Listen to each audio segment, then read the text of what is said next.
ತಂಗಿ ಭಾರತಿ, ನನಗೆ ಹಸುವಿಲ್ಲಮ್ಮ, ಊಟ ಮಾಡಿ ಮಲಗಿಕಮ್ಮ.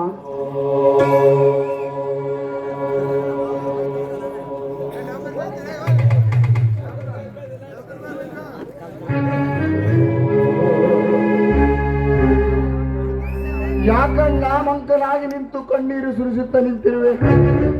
ಯಾಕೆ ಹೊಟ್ಟೆ ನೋಯುತ್ತೇನಣ್ಣ?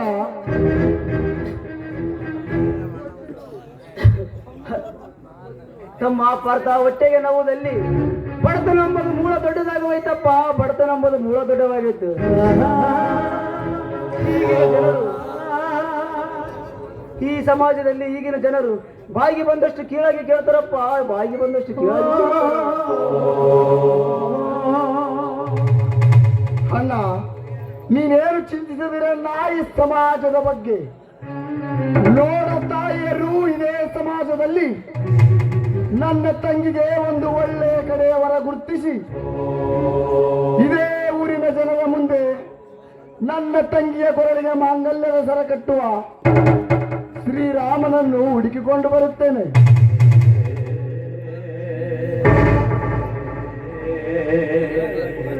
ತಮ್ಮ ಪಾರ್ಥ, ಈ ಮದುವೆ ಸಮಾರಂಭದಲ್ಲಿ ಅಷ್ಟೊಂದು ಸುಲಭವಾಗಿ ಕೀಳಾಗಿ ಮಾತನಾಡಬೇಡಪ್ಪ.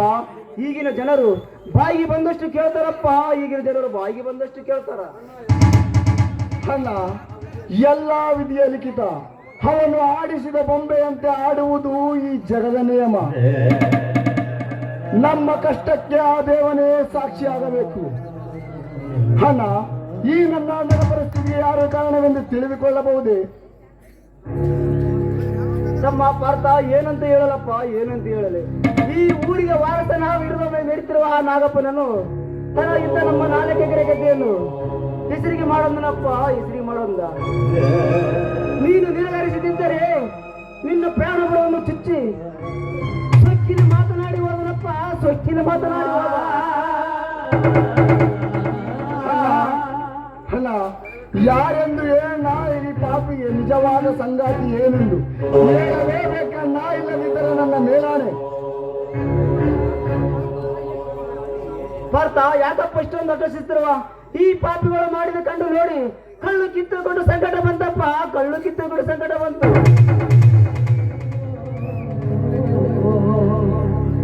ಲೇ ಸಾವುಕಾರ, ನಮ್ಮ ಆಸ್ತಿಯನ್ನು ಕೇಳಿದ್ದಲ್ಲದೆ ನಮ್ಮ ಅಣ್ಣನನ್ನು ರಕ್ತದ ಕಲೆ ಮಾಡಿ ಕಳಿಸಿದಿ ಅಂದ ಬಳಿಕ ನಾನೋ ನೀನು ನೋಡೇ ಬಿಡೋಣ ಮಗನೇ. ಲೇ ಶ್ರೀಮಂತ ಕುನ್ನಿ, ಆ ರೌಡಿ ಪ್ರತಾಪನನ್ನು ಇಟ್ಟುಕೊಂಡು ಹಣದ ಅಹಂಕಾರಕ್ಕೆ ಸಿಕ್ಕು ಮಲಗಿರುವ ಶರ್ಪವನ್ನು ಕೆಣಕಿದಿ ಅಂದ ಮೇಲೆ ಸೇಡು ಸೇಡಿಗಾಗಿ ನಡೆಯಲಿ ನಮ್ಮಿಬ್ಬರ ಯುದ್ಧ. ಪಾರ್ಥ, ಪಾರ್ಥ ನಿಲ್ಲು, ಪಾರ್ಥ ನಿಲ್ಲು. ಎಲ್ಲ ದೇವರಿಚ್ಛೆ.